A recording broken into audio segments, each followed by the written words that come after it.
learning feel for mechanics. It's a terminology used by Homer Kelly, and once I started to learn what he meant by that, my game improved quite dramatically, and I became much more consistent. Well, if you go to a Golf Digest magazine, I bet you anything that if you look in their instructions, they pretty much teach people mechanics from feel. And what that means is if you go to like a Golf Digest magazine, they'll say something like, well, let's say if you got something where you're coming laid off at the top of the swing, which means the club is like not as left of parallel at the top of the swing, you may get somebody say, well, feel like you were just sticking your thumbs into your right ear at the top of the swing. And that's supposed to get your mechanics. But the problem is that feels are subjective to everybody. And what that person may be telling you is what feel you should have may not work for me or you or Joe Schmo down the street. What Homer Kelly means by learning feel from mechanics is he wants you to learn the mechanics properly, and then when you learn the mechanics properly, he's going to ask you, how does that feel to you? So they may get you into mechanics where you're not coming laid off, and they'll say, well, how did that feel to you? And then you got to figure out for yourself, you know, what did I feel on that?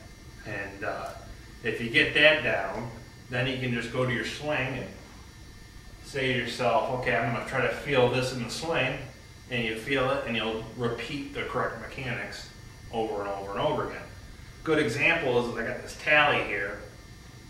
If I want to get rid of flipping with this is a great tool to use. And the great way to use it is try to keep the red ball in front of the club head on the swing.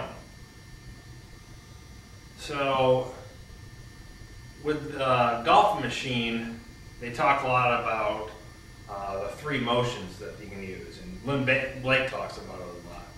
And we've got three motions. One is called the basic motion, which is 2 feet back and 2 feet through with the club head. Kind of like a chipping stroke, just like that. Then you have acquired motion, which is a little bit longer. It goes to about your right forearm is parallel to the ground on the backswing, to your right forearm is parallel on the ground on the follow through. And then you have the total motion, which is just a full swing.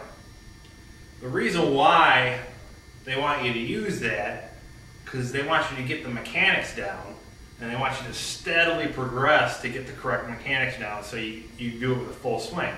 I tell people this all the time. When they're struggling with the full swing, I tell them, if you can't get this 2 feet back and 2 feet through down, how in the world are you going to expect to get a full swing down, especially with the driver? So I tell them that's why I want you to go to the basic motion, the acquired motion, and then full swing motion. So with this tally, when I first started doing it, I go to the basic motion. And one thing I want to mention about this tally is that you should have this shaft on the tally parallel to the club shaft at address. So just like this. That way you can just focus on keeping the red ball in front of the club head. So what I did was I started off with basic motion, and it probably took me about 10 swings till I got it down, but I did about 20 or 30 swings just to make sure.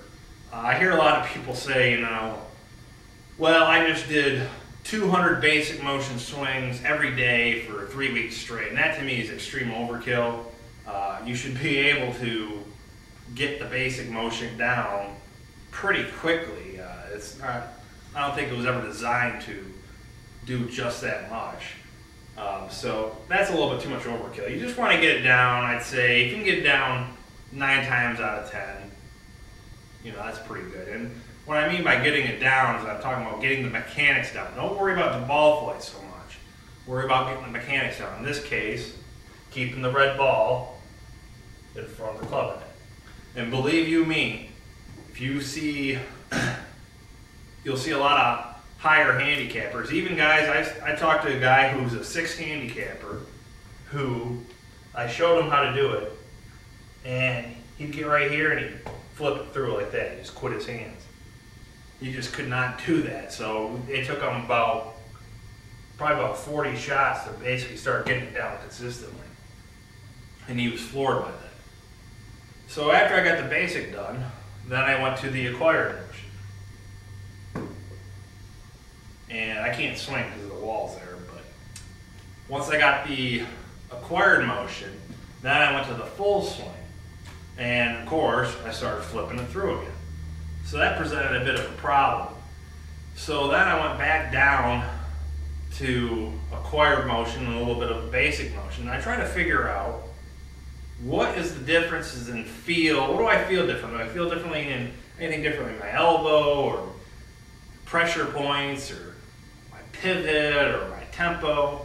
And that's when I started to understand feel for mechanics.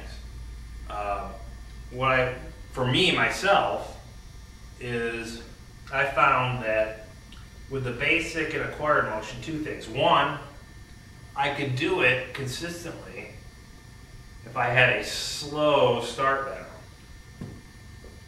And 2, I wanted to feel like I was basically using the number 1 pressure point and just pressing, driving that left thumb kind of into the ground. Kind of like a palm heel strike like I've talked before. Now you got to remember that Homer Kelly was, while he was an engineering aide at Boeing, he was more or less like a problem solver. And I think he looked at the golf swing as he had two big problems. One,